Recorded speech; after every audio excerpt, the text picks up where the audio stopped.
rencana Bapa berjaman-jaman. Topik hari ini, topik kecilnya adalah pergeseran dari zaman jahat kepada zaman pemulihan. Jadi saya gambarnya begini. Ini tetap judulnya ya. Rencana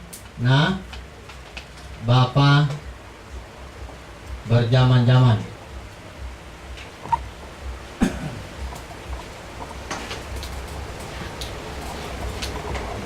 Sementara tema kecil kita pergeseran, ya.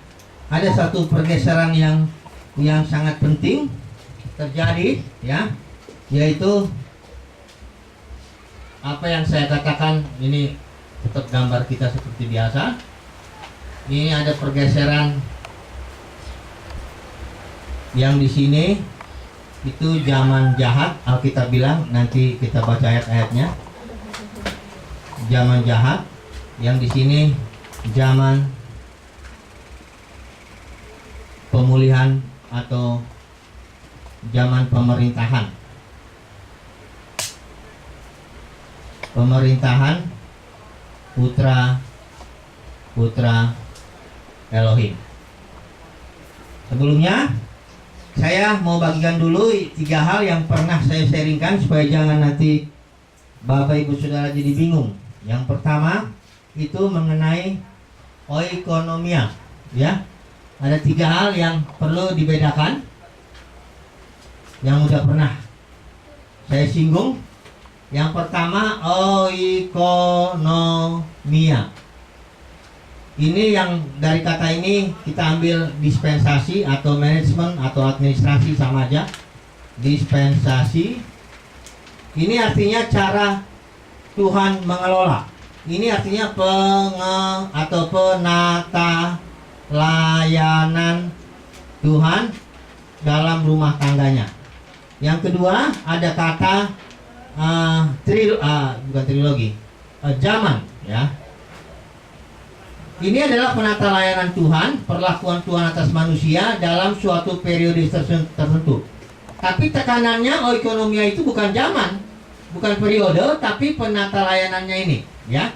Sementara yang kedua ada zaman. Alkitab juga bilang dialah yang membuat zaman. Nanti kita lihat di Ibrani itu, ya. Zaman-zaman dia bikin ini kayak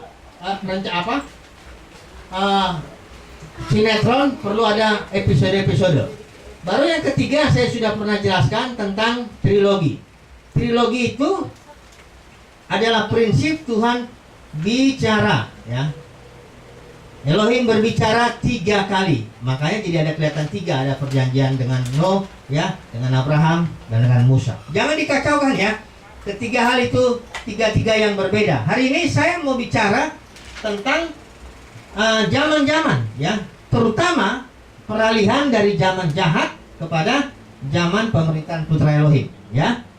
Ini saya gambarkan dulu. Tapi nggak usah saya gambar. Tolong di shoot dulu, ya, di ini dulu.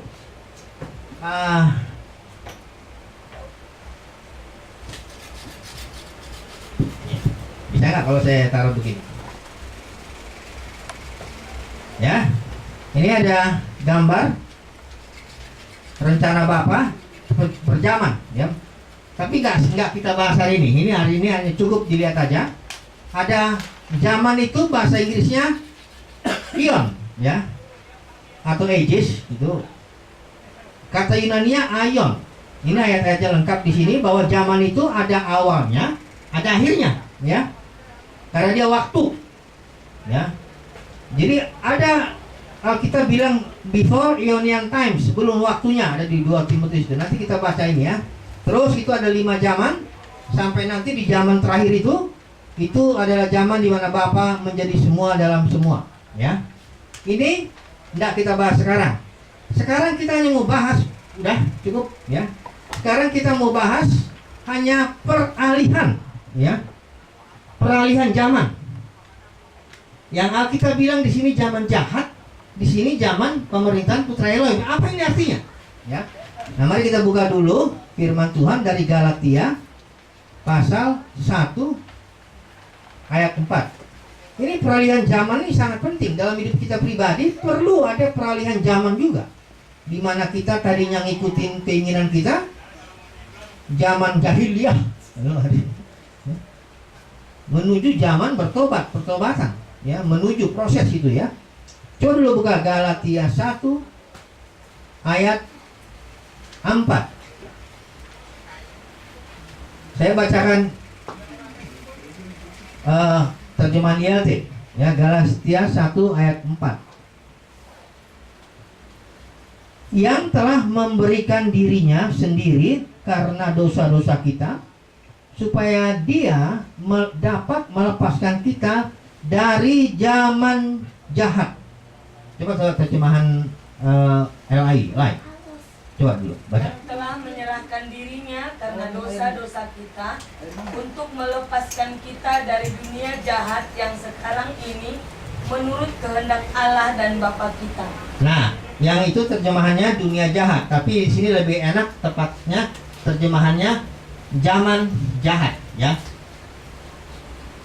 Itu di Galatia 1 ayat 4. Tapi kenapa dia disebutnya zaman jahat? Mari kita buka 2 Korintus 4 ayat 4, ya. Di 2 Korintus 4 ayat 4 itu jelas dilihat itu kenapa zaman sekarang ini dibilang zaman jahat. 2 Korintus 4 ayat 4. Saya bacakan terjemahan saya dulu. Yang diantara mereka ilah zaman ini maksudnya ilah zaman ini, setan ini maksudnya ya.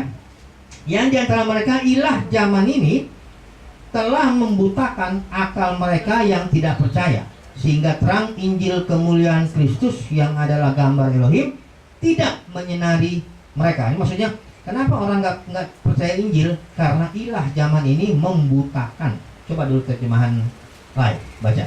Yaitu orang-orang yang tidak percaya, yang pikirannya telah dibutakan oleh ilah zaman ini, sehingga mereka tidak melihat cahaya Injil tentang kemuliaan Kristus yang adalah gambaran Allah. Ya, di situ ilah zaman. Nah, jadi ini kenapa dia disebut zaman jahat? Peralihannya ini disebabkan di sini setan-setan atau ilah-ilah. Ya, ini dia memerintah atau berkuasa. Makanya dia dibilang penguasa zaman ini, penguasa dunia ini. Ini setan-setan di sini dia berkuasa, ya. Tapi nanti ada saatnya di sini. Oke. Sekarang kita mau mundur ya, selalu lihat di sini. Kenapa kok setan bisa berkuasa? Ini ada apa ini, ya kan? Saudara tahu enggak kejatuhan itu adalah sebenarnya penyerahan kekuasaan. Ya. Tadinya tahu ini Adam dan Hawa, ya kan? Dia diciptakan untuk apa? Pertama serupa segambar, dan kedua supaya berkuasa. Artinya berotoritas atas segala sesuatu, termasuk atas setan-setan, ya. Tapi ketika Adam jatuh, sebenarnya Adam menyerahkan kunci kekuasaan itu kepada setan, ya. Itu makanya dari mulai zaman ini terus ini adalah zaman setan berkuasa, gitu. Nah, setelah itu disalib, ini terjadi pertarungan, ya. Terjadi pertarungan, siapa yang menang? Ya, jelas Yesus, ya. Yesus yang menang sebagai putra Elohim. Dia pernah melihat iblis jatuh seperti kilat dari langit, ya. Memang di sini, saudaraku, ini pelayanan Yesus yang utama bukan menyembuhkan yang sakit, bukan dulu ngasih orang makan lapar, bukan. Itu sakit, lapar, semuanya itu kan akibat ini biangnya nih. Jadi ini yang mau dihajar sama Yesus di sini, ya. Tapi menghajarnya itu setan pun nggak tahu. Karena kita bilang di Korintus, andainya ini ilah dunia ini tahu, dia nggak akan menyalibkan Yesus, ya. Kemenangan Yesus itu aneh, ya. Kemenangan yang tidak masuk pikiran manusia pun tidak masuk pikiran setan. Di sinilah iblis diremukkan, habis, ya. Nah, dari sinilah mulai, setelah itu pertarungan, Yesus mempersiapkan mempelainya. Nanti di sini saya buka kitab Wahyu, ya. Mulai dari Wahyu pasal 4 sampai 22. Di sinilah sebenarnya pemerintahan putra-putra Elohim dulu. Tapi yang sekarang penting kita pahami bahwa pelayanan Yesus itu adalah pelayanan mengambil alih, ya, kuasa setan Dia mau serahkan kembali kepada rencana Bapa kepada siapa? Kepada manusia. Iya. Coba dulu buka Ibrani, ya, supaya kita tahu dulu, ya. Ini sangat-sangat penting. Nanti kita lihat aplikasinya juga itu penting sekali. Kita lihat dulu Ibrani pasal yang ke-5, pasal 2 ayat 5 ini sampai ayat yang ke-9, ya. Saya akan bacakan. Oke. Ini terjemahan saya dulu. Ya, nanti kalau perlu itu, kalau enggak apa-apa. Ibrani pasal 2 ayat 5 sampai 9. Jadi kita mau lihat sebenarnya kekuasaan itu sebenarnya di tangan siapa seharusnya ini, ya. Perhatikan ayat 5. Sebab bukan bagi para malaikat dia telah menaklukkan dunia atau zaman boleh yang akan datang yang tentangnya kita membicarakannya. Jadi pertanyaannya bukan kepada para malaikat Tuhan itu menaklukkan zaman ini, tapi kepada siapa? Ayat 6 menjelaskan, tetapi seseorang di satu nas telah bersaksi sungguh-sungguh ketika berkata, apakah manusia? Garis bawahi dari manusia. Ya, saudara juga di situ katakan manusia. Jadi ayat 6 menjelaskan bahwa kepada manusia lah sebenarnya Tuhan menaklukkan dunia ini. Ya.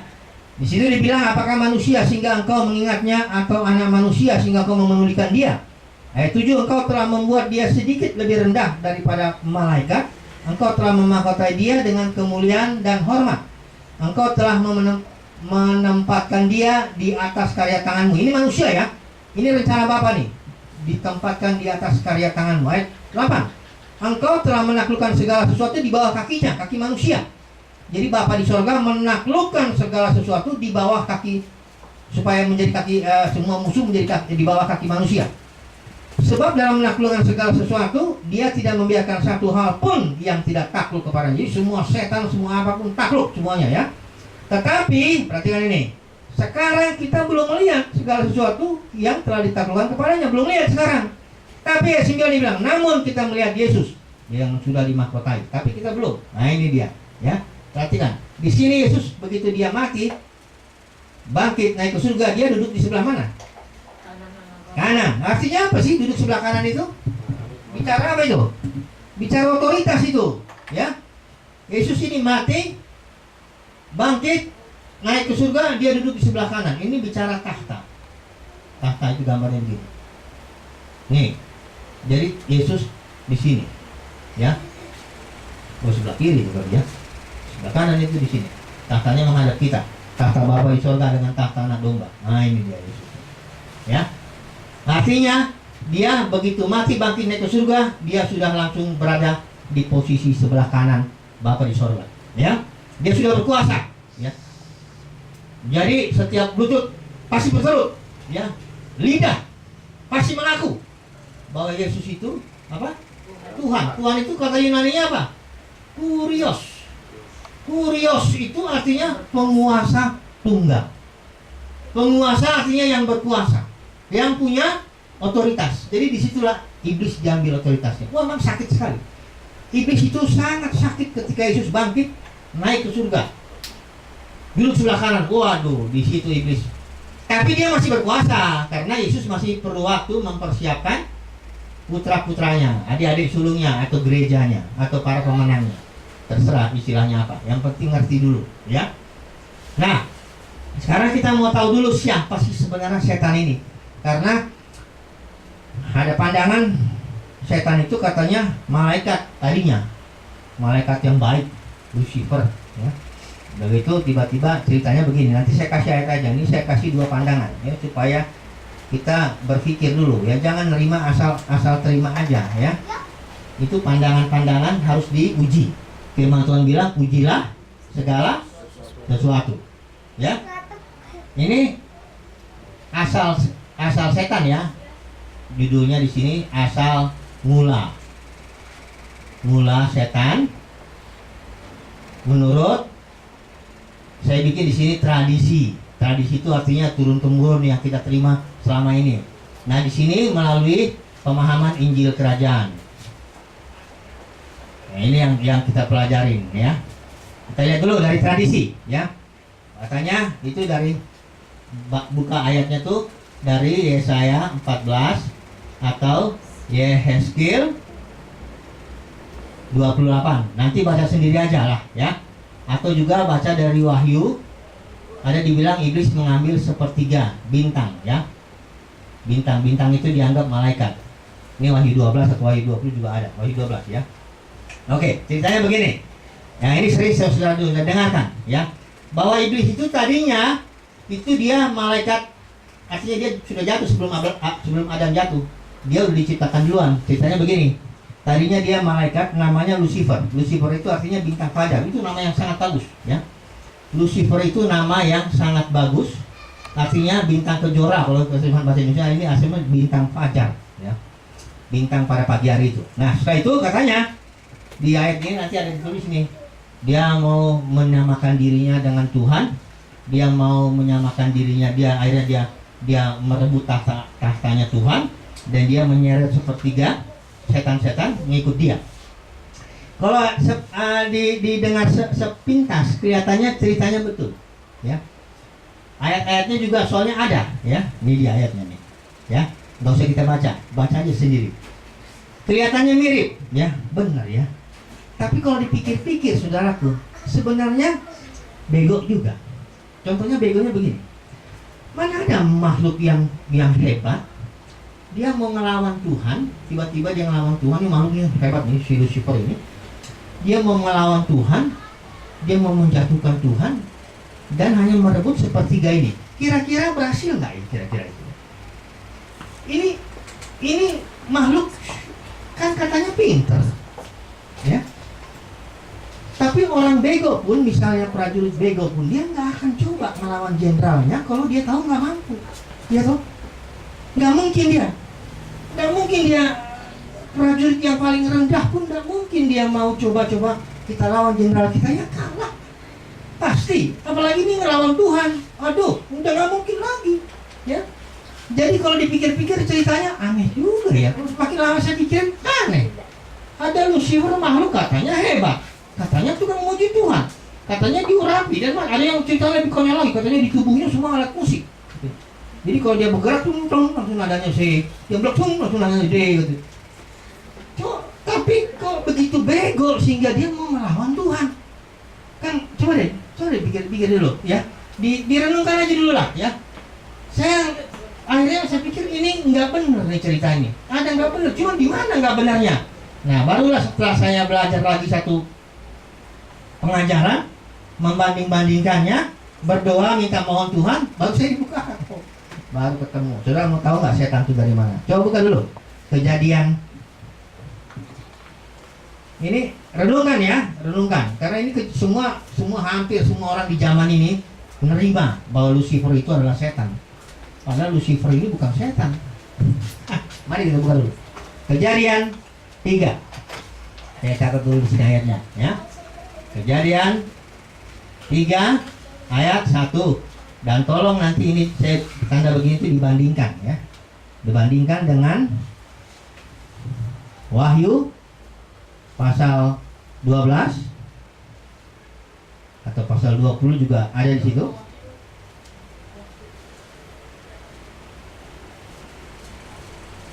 Ayat 20 aja lebih enak lah ya.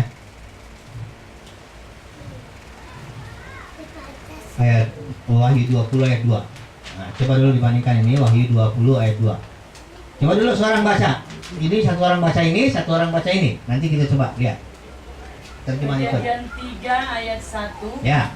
Adapun ular ialah yang paling cerdik dari segala binatang di darat yang dijadikan oleh Tuhan Allah. Ular itu berkata kepada perempuan itu, tentulah Allah berfirman, semua pohon dalam taman ini jangan kamu makan. Udah ayat 1 aja ya itu ya. Ya. Dijadikan. Nah, udah ini aja dulu. Ular katanya binatang yang paling cerdik, dijadikan oleh siapa? Tuhan. Oke, ya. Sekarang kita tanya, ular ini siapa? Ada yang bilang iblis masuk ke ular, ya. Ini emang lucu-lucu ceritanya. Sekarang kita lihat dari sini. Ini ular ini siapa? Mari saya baca dulu Wahyu 20 ayat 2. Boleh? Wahyu 20 ayat 2. Wahyu 20 ayat 2 beginilah firman Tuhan. ia menangkap naga, si ular tua itu, yaitu iblis dan Satan, Nah, dan ia mengikatnya 1000 tahun cukup. lamanya. Di sini ular tua itu bahasa Inggrisnya ular ancient. Ancient itu artinya ular yang purbakala, ular yang awalnya, ular mula-mula itu. Di situ dibilang yaitu ular ini siapa? Iblis dan setan. Nah, yaitu atau adalah Iblis. iblis. Jadi ular itu siapa? Iblis, ya. Jadi kalau ini matematik sederhana, coba lihat. Kalau A sama dengan B dan B sama dengan C, maka kesimpulannya apa, Delvi? A sama dengan C. Anak SD juga tahu. Berarti kalau begitu, kalau ular adalah tunggu dulu, ini ular dijadikan Tuhan. Tunggu dulu ya. Ini dulu ya. Ini ular dijadikan Tuhan, kalimat pertama. Kalimat kedua, ular itu adalah iblis. Maka kesimpulannya Tuhan menjadikan iblis. Betul kan? Ini dulu matematik sederhana dulu. Ini renungin dulu nih. A sama dengan B, B sama dengan C, maka A sama dengan C. Ular itu dijadikan Tuhan, sedangkan ular itu adalah iblis, maka kesimpulannya Tuhan menjadikan iblis. Ya, kalau masih ngebantah juga belajar dari SD dulu. Masuk ke TK lagi. Kami punya anak nggak pernah masuk TK, si Maria. Jadi kami bilang kalau ada masalah sama dia nggak ngerti matematik, saya bilang kamu masuk TK lagi deh. Ya, karena ini sangat sederhana. Kalau saudara membantah juga ini kan aneh, ya. Karena ini jelas firman Tuhan bilang bahwa Tuhanlah yang menjadikan iblis. Nah, pertanyaan sekarang begini. Apakah ular ini tadinya baik terus jadi jahat, ya? Atau dia memang awalnya memang dia ular, ya, enggak pernah berubah. Ular terus, ya. Nah, bukan dulu Yohanes 8, ya. Karena ada yang bilang iblis itu tadinya baik, terus jadi jahat. Nah, itu teori-teori dari mana itu? Tadinya baik terus jadi jahat. Baiknya luar biasa loh, muji Tuhan terus. Tiba-tiba jahatnya minta ampun, orang bisa digorok, bisa dipotong. Saudara lihat tuh, jahatnya minta ampun iblis tuh. Dari mana kok bisa begitu? Makanya ceritanya tuh aneh. Kalau saya renungin, mana pasti ada makhluk yang begitu baik muji Tuhan, tahu-tahu tukang ngegorok orang. Ini aneh, ya. Coba dulu buka Yohanes 8. Makanya jangan diterima teori-teori yang tradisi tapi enggak teruji, ya, kalau direnungkan. Coba buka dulu Yohanes 8. Ya. Yohanes 8 ayat mana bapakmu iblis itu. Ini kitab saya. Lihat. Oh iya, ini dia. Ayat yang ke 44. Ya.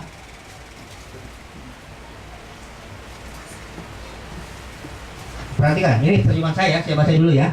Ibrani. Yohanes 8 ayat 44. Kamu berasal dari bapakmu si iblis, dan kamu mau melakukan keinginan bapakmu. Ia adalah iblis itu, maksudnya adalah pembunuh manusia sejak kapan? Sejak semula. Bukan berarti dia tadinya pemuji Tuhan, setelah itu pembunuh manusia. Enggak, dia memang sejak semula. Dari awal dia ada itu memang dia udah pembunuh. Gelarnya dia dua, nggak tahu sekolahnya di mana. Pokoknya gelarnya dua, pembunuh dan pendusta. Dia mendusta untuk membunuh. Nah itu dia, iblis itu, ya. Dan dia diciptakan Tuhan memang sudah jahat dari awalnya. Dari awalnya di kitab 1 Yohanes juga ada, lihat ya, nanti kita periksa sendiri. Nah, sekarang pertanyaannya, ya. Kalau masih ada yang membantah, masa iya sih kok Tuhan yang begitu baik, hakikatnya penuh kasih, kok bisa menciptakan binatang atau makhluk yang begitu jahat, luar biasa? Nah, itu pertanyaan bagus, ya. Bagaimana mungkin, orang pasti membantahnya lagi, bagaimana mungkin Tuhan, ya, ini adalah sifat dasarnya kasih, ya, kok dia bisa menciptakan makhluk yang namanya iblis, ya, iblis, ya, yang dia pendusta dan pembunuh, ya, atau perusak lah. Ini sebenarnya artinya iblis itu musuh, ya, atau penghancur lah, ya, penghancur pekerjaan Tuhan. Ini penghancur, ya, destroyer. bahasa Inggrisnya. Kok bisa begitu? Ya. Nah, untuk menjawab ini kita harus mengetahui apa makna menciptakan itu. Selama ini kita mendengar menciptakan itu adalah Tuhan membuat sesuatu dari tidak ada menjadi ada. Nih, ya. Tuhan mencipta, pengertian mencipta, ya, mencipta pengertiannya itu yang kita ngerti sekarang, ya. Itu dari tidak ada, ini dari tidak ada menjadi ada. Padahal bukan begini maknanya mencipta. Mari kita baca 2 ayat, ya. Makanya saudaraku, kalau kita nerima sesuatu, ini hari sekarang waktu-waktunya kita untuk berpikir, menguji, ya. Ini soalnya penipuan setan makin lama makin dia di akhir zaman, di mana dia hampir dipukul jatuh, dia akan membuat tipuan yang lebih ini lagi, ya. Mujizat juga bisa ditipu dan sebagainya. Coba dulu buka dulu Roma pasal 5, ya. Roma pasal 5 pasal 4, bukan pasal 5.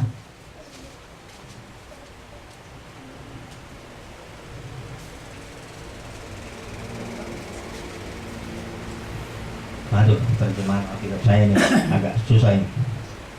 Dari tidak ada menjadi ada. Itu ayat yang ke-17, ya. Saya baca begini, kalimatnya yang di bawah yang penting itu. Dan yang memanggil segala sesuatu yang tidak ada menjadi ada. Coba dulu terjemahan itu. Bawahnya aja. 17, ya, Roma 4 ayat 17. Dan yang menjadikan dengan firman-Nya, Ya. apa yang tidak ada menjadi ada. Ya, seolah-olah ini benar kan? Ini ya. Ini mana? Ini sesuai dengan Roma 4 ayat 17. Tapi coba bandingkan satu lagi ayat. Ibrani. Oh ya, Ibrani pasal 12. Coba. Jadi kalau membaca Alkitab harus dibanding-bandingkan, karena kita percaya Alkitab tidak akan kontradiksi. Karena Alkitab penulisnya berapa orang? 1 sebenarnya, Tuhan yang menulis Alkitab. Jadi dia nggak mungkin nulisnya yang dia di sini ngomong A, di sini dia ngomong B, ya, nggak mungkin. Dia pasti ngomongnya 1. Cuman salah terjemahan bisa. Jadi kelihatannya dia tabrakan. Perhatikan di Ibrani pasal 12, ya. Coba lihat di situ, di bagian yang ke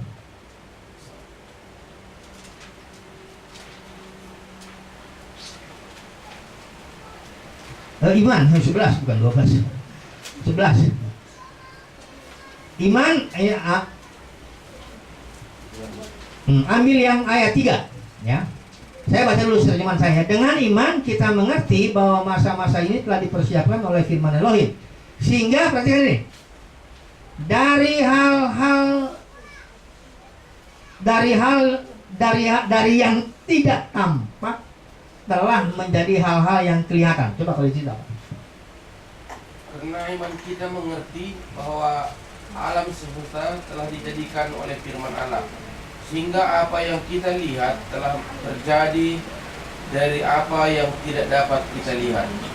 Nah, terjadi dari yang tidak kelihatan. Jadi dari tidak kelihatan menjadi kelihatan. Inilah dia terjemahannya. Kelihatan. Nah, inilah dia pengertian mencipta menurut Ibrani 12, ya. Sementara menurut Roma tidak ada menjadi ada. Dua hal ini beda. Nggak mungkin bisa dicocok-cocokin. Renungkan dulu, ya. Mencipta itu artinya menurut Roma, katanya terjemahan kita, ya, itu tidak ada menjadi ada. Padahal menurut Ibrani bukan itu. Menciptakan itu dari tidak kelihatan menjadi kelihatan. Nah, kalau kita renung-renungkan, maka yang benar ini Ibrani 12. Ini panjang ceritanya, kalau harus di-sharingkan di sini dong pakai word study, studi kata. Jadi yang benar itu yang ini, yang tidak kelihatan menjadi kelihatan. Yang tidak kelihatan ini siapa? Ini adalah Elohim. Yang kelihatannya ini adalah alam semesta, kelihatan, ya, dengan mata jasmani, ya. Karena kalau ini tidak ada menjadi ada, ini melanggar hukum alam. Dalam hukum alam pun tidak ada yang begini, ya.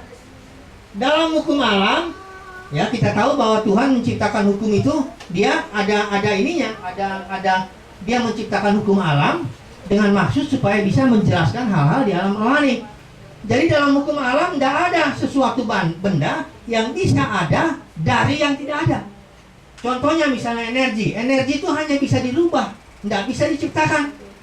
Dari energi listrik ya bisa berubah jadi energi panas kayak kompor. Dari energi listrik bisa jadi energi cahaya kayak lampu. Semuanya berubah. Dari yang ada atau dari yang tidak kelihatan menjadi kelihatan. Jadi yang Ibrani 12 inilah yang terjemahan yang tepat, yang benar. Nah sekarang kalau inilah yang benar, apa itu artinya mencipta? Kenapa Tuhan ciptakan iblis ya? Tuhan itu baik ya.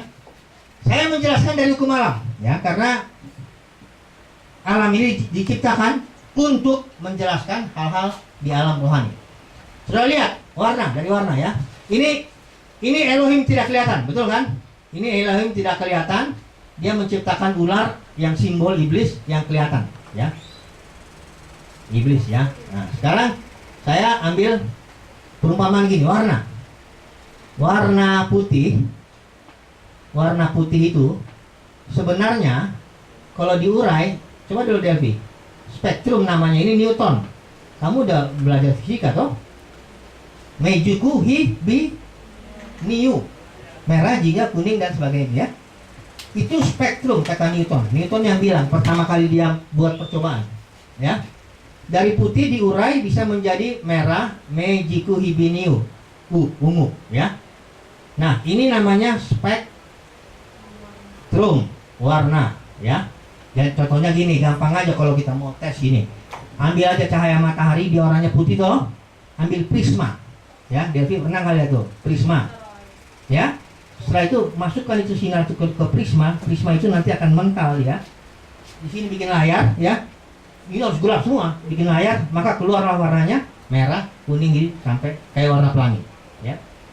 Jadi warna putih itu bisa diurai menjadi warna yang ini ya. Warna putih inilah Elohim, kasih. Kasih itu saya umpamakan warnanya putih. Ya toh? Dia menciptakan itu dari yang tidak kelihatan, dia urai. Menciptakan itu artinya mengurai ya. Elohim itu menguraikan dirinya. Dia ingin dirinya dikenal oleh ciptaannya dengan cara dia uraikan dirinya. Salah satu warna Elohim, tanda kutip, itu adalah destroyer, perusak, penghancur. Contohnya kasih ya, ini kasih ya, betul lah. Kalau dalam kasih nggak ada, ini kalau diurai, ini ada unsur yang namanya penghancur di dalam kasih, ya. Karena contohnya kalau kasih, coba saudara, kalau saudara mengasihi orang, ada nggak sifat saudara mau menghancurkan yang jahat dari orang itu? Ada nggak? Betul. Saya mengasihi anak saya, tapi saya punya sifat menghancurkan. Makanya saya pukul dia. Tapi saya pukulnya nggak pakai tangan, pakai tongkat. Dulu masih kecil, udah gede mah udah nggak bisa lagi. Nanti jangan kita ngejorokin, kita udah kalah ya. Waktu masih kecil, saya pakai tongkat. Itu sifat menghancurkan si gantung tongkatnya itu. Nah, jadi kapan perlu, ya? Karena nanti nggak bilang, barang siapa tidak mengasihi anaknya. Barang siapa tidak menggunakan tongkat, dia tidak mengasihi anaknya. Jadi ada penghancur, menghancurkan yang jahat. Jadi dalam kasih ada sifat penghancur. Nah inilah Tuhan itu menciptakan yang baik dan yang jahat semuanya ini. Saudara jangan pikir Tuhan menciptakan yang baik, yang jahat bukan. Dari mana yang jahat coba? Saya tanya dulu, yang jahat dari mana? Kalau nggak dari Tuhan, firman Tuhan bilang segala sesuatu dari Dia. Coba. Kalau misalnya ada yang jahat, makanya kadang-kadang kalau dipikir-pikir, terutama ini orang-orang karismatik ini juga ada aneh. Seolah-olah yang ini nih, ini Tuhannya ada dua. Yang satu Tuhan yang baik, itulah Tuhan Yesus. Yang satu yang jahat, iblis. Karena ini bukan dari Tuhan katanya. Ini dari dirinya sendiri. Wah ini seru gitu. Ya, Lucifer menciptakan dirinya sendiri menjadi orang jahat. Nggak masuk akal ya. Jadi firman Tuhan bilang saat ini saudara bahwa iblis diciptakan oleh Tuhan dengan satu maksud ya. Ini cara ini saya udah jelasin ini. Maksudnya supaya menjadikan manusia berkuasa. Kayak orang mau bikin film, masa nggak ada penjahatnya sih? Ya, saudara yang bego juga tahu. Ya, kalau bikin film mesti panas ya. atau karena terlalu semangat.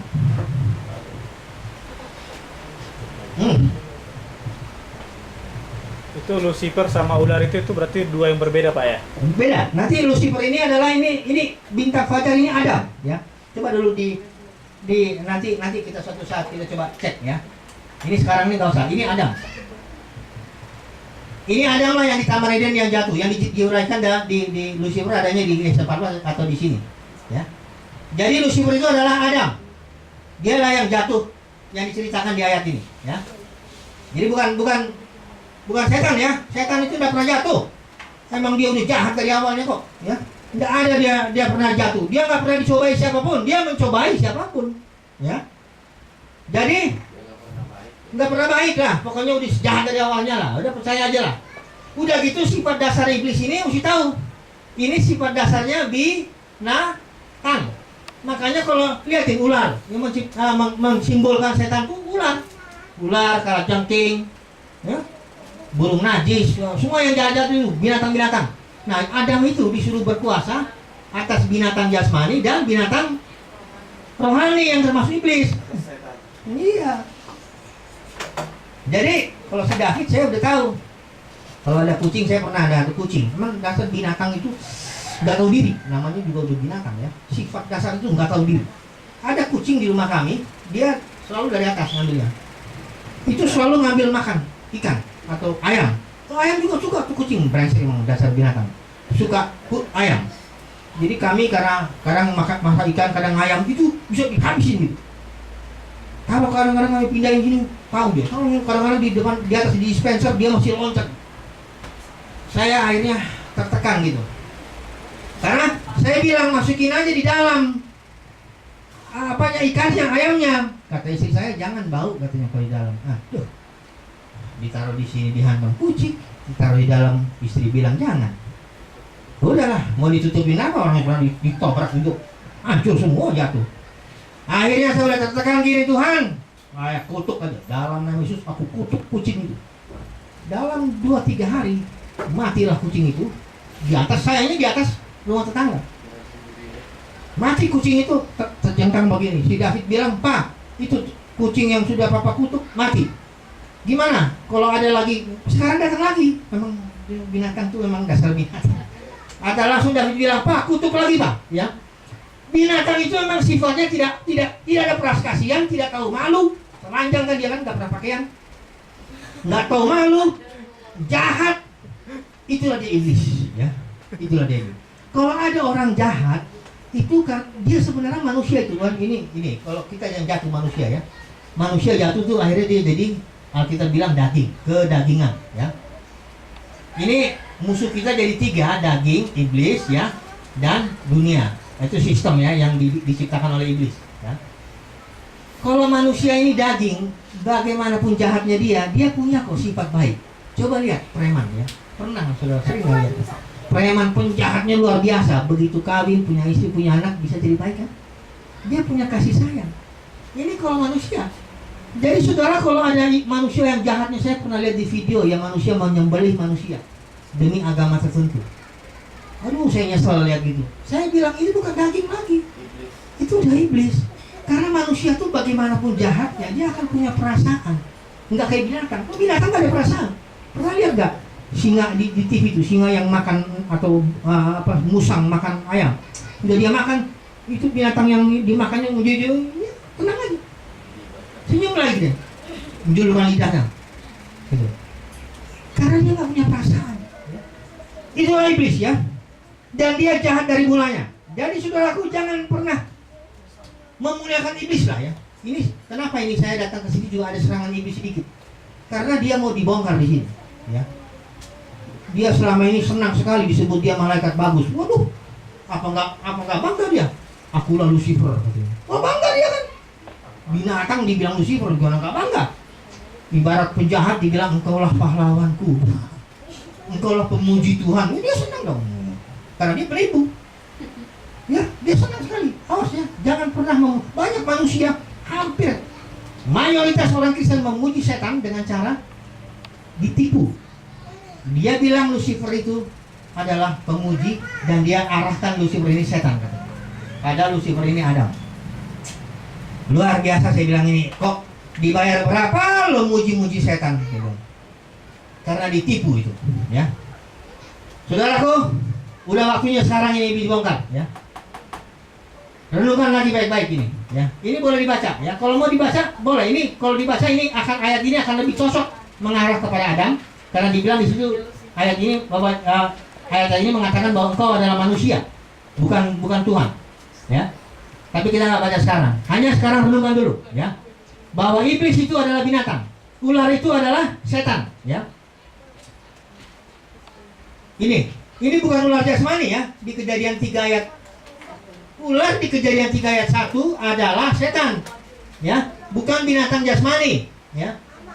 Jadi karena dibilang di sini Tuhan kutuk kan setan, ya. Tuhan kutuk di Kejadian itu ayat selanjutnya, dikutuklah setan itu, katanya engkau akan makan apa? Debu. Ada nggak ular jasmani makan debu? Nggak ada. Ular tuh makan kodok, ada yang makan kambing, ada yang makan orang. Ya. Itu ular. Kalau dia makan debu, ini bukan ular jasmani. Ini ular rohani, emang setan. Makan debu. Debu itu artinya apa? Manusia. Karena manusia dibilang engkau adalah debu, engkau akan menjadi debu. Nah, jadi makanan setan itu siapa? Manusia. Makanya di kitab Kejadian dia ular, di kitab Wahyu jadi naga, bukan si naga. Naga, ya. Kenapa? Karena dia udah makan banyak. Makan banyak dia, ya, dari mulai Adam dimakanin, ya, keturunannya dimakanin jadi naga lah dia. Si naga, ya. Maksudnya bukan naga si naga, si naga. Naga yang besar, ya. Tapi kita harus taklukkan itu, ya. Ini dia ada kabar bagus, ya. Kabar baik bahwa Yesus sudah menang, ya. Dan kuncinya itu Yesus sekarang sedang bentuk kita supaya kita menjadi putra-putra Elohim. Ya, oke. Sekarang coba perhatikan dulu sini. Bagaimana caranya? Ini ya, ini pemerintahan setan sudah diambil sama Yesus, ya. Kuncinya itu akan diserahkan. Nanti Yesus dengan mempelainya akan melakukan pemulihan segala sesuatu sampai di sini Bapa menjadi dalam arti semua musuh ditaklukkan, termasuk setan semuanya habis. Ya. Semua dalam semua. Ya, musuh terakhir maut. Karena dibilang iblis berkuasa atas maut, ya. Jadi disinilah nanti Yesus dengan mempelainya, dengan gerejanya, para pemenang akan memerintah, ya. Nah, bagaimana caranya supaya bisa memerintah bersama Yesus? Sederhana, saudaraku, ya. Sederhana saja. Mari kita buka dulu Ibrani pasal 12, ya. Ayat 2. Saya bacakan terjemahan saya. Kalau terjemahan yang itu nggak jelas, ya. Terjemahan saya ini bagian yang terakhir, ya, Ibrani 12 ayat 2. Dia tabah memikul salib, maka dari bawahi maka itu. Dia tabah, maka dia telah duduk di sebelah kanan tahta Elohim. Artinya Yesus itu duduk di sebelah kanan tahta Elohim karena dia tabah memikul salib. Jadi kita ini sedang dibentuk, ya. Yesus sekarang ini fungsinya di sini dia imam besar. Dia imam besar di sini. Kita berani dijelasin. Imam besar, ya. Menaruh belas kasihan sama kita. Tapi kita diminta pikul salib. Ini dia orangnya kita nih. Dan perhatikan kata ini apa? Tabah. Nah, tabah. Kalau mikul salib kadang-kadang sekali dua kali ya bisa. Tapi kalau tabah, nah itu. Ini dia yang harus kita dilatih, ya. Kalau disakitin suami atau istri sekali-sekali sih masih bisa tahan. Kalau terus sepanjang hidup bagaimana? Tahan? Nah inilah yang saya belajar sekarang, tabah, ya. Ini saya juga sedang belajar ini, karena kita semua sedang dibentuk. Bukan melakukan kehendak Tuhan, karena melakukan kehendak Tuhan kadang-kadang kita juga pendeta banyak juga melakukan kehendak Tuhan. Tapi kalau tabah ini artinya tabah itu terus menerus, gitu, terus menerus gitu, tekun gitu. Nah ini yang paling, waduh, ketabahan Yesus sampai ke titik mana? Sampai mati. Ya, mati di kayu salib. Tabah ini sampai mati. Jadi kalau istri, suami kita bisa tertekan sampai mati, barulah dipisahkan ini. Nah, ya. Disinilah kita akan dibentuk sebagai anak-anak Tuhan supaya memerintah, ya. Jadi yakinlah ya, jangan takut karena Yesus sebagai imam besar sudah mengalami. Dia bukan imam besar yang nggak pernah dicobai. Dia pernah dicobai, hanya nggak berbuat dosa. Jadi kita bisa lah minta tolong sama Tuhan. Tuhan tolonglah supaya aku bisa tabah, ya. Tabah terus memikul salib. Oke. Sekarang saya mau masuk kitab Wahyu, tapi waktu saya ada berapa menit lagi? 5 menit. Wah, berarti hampir tidak ada bisa masuk ya. Tapi nggak apa-apa lah, kita coba masuk Wahyu pasal 4. Teologi kitab Wahyu saya pernah singgung itu, makanya selalu kalau masuk kitab Wahyu habis waktunya ya. Jadi di kitab Wahyu itulah dijelaskan peralihan itu, ya. Saudara lihat ya. Di Wahyu pasal, saya bacakan aja dulu, nanti kasih kode, saya selesai. Wahyu pasal 1 itu adalah menceritakan tentang penglihatan, ya, dengan bahasa simbol tentang Tuhan Yesus. Sementara Wahyu pasal 2, pasal 3 itu menjelaskan pewahyuan, penglihatan tentang gereja yang sudah jatuh, ya. Ada 7 gereja sudah jatuh dan dipanggillah siapa menang, ya. Pasal 4 sampai pasal 22 itulah sudah lihat, kalau sudah baca pasal 4, di situ ada 24 tua-tua di tahtanya dan 4 makhluk di tahtanya. Itu adalah imam-imam dan raja-raja yang adalah kita, ya. Dari pasal 4 itulah pemulihan mulai. Pasal 5 dengan materai 1, 2, 3, 4, 7 itu pelayanan ya. Sangkakala terus semua, ada cawan 1, 2, 7. Sampai di pasal 12 iblis jatuh. Coba lihat, perhatikan. Pasal 12, Ibrani 12 ayat 9, saya bacakan. Dan naga besar itu dilemparkan keluar. Siapa itu? Yaitu si ular tua yang disebut si iblis dan Satan yang menyesatkan seluruh dunia. Tapi dia nggak sementara. Nggak selamanya, dia masih dilempar dari surga ke bumi. Di bumi dia masih tampil lagi, bikin kerjanya. Udah gitu ada pemerintahan 1000 tahun. Setelah itu dia dilepaskan lagi sedikit lagi. Barulah akhirnya dilemparkannya habis dia ke lautan api.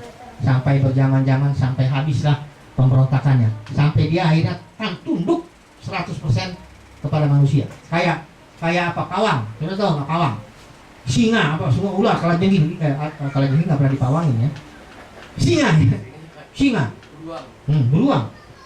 Jadi tunduk dia, ya. Kayak kita ini kayak pawang lah, tunduk, ya. Nurut. Nah inilah dia. Jadi tidak lagi perlawanan. Bapa menjadi semua dalam semua. Itu habis ya. Tapi detailnya nanti kita belajar bab selanjutnya. Amin. Mari kita berdoa. Bapa di surga, terima kasih Tuhan.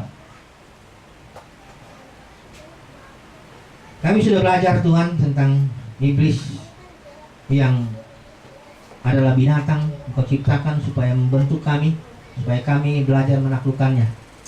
Hari ini kami berdoa supaya iblis jatuh, tidak berkuasa lagi dalam hidup kami, dan kami adalah pemenang dengan cara kami tabah memikul salib, tabah menjalani apa yang harus kami jalani sebagai suami, sebagai istri, sebagai anak, sebagai hamba-Mu, sebagai pekerja, karyawan, semuanya kami tabah menjalani. Dan kami pada waktunya dinyatakan pemenang, kami akan berikan tahta memerintah sampai Bapa menjadi semua dalam semua, maut dikalahkan. Terima kasih Bapa di sorga, rencanamu luar biasa. Dan kami serahkan semuanya ini ke dalam tangan Tuhan. Bimbing dan pimpin kami dalam nama Yesus. Amin.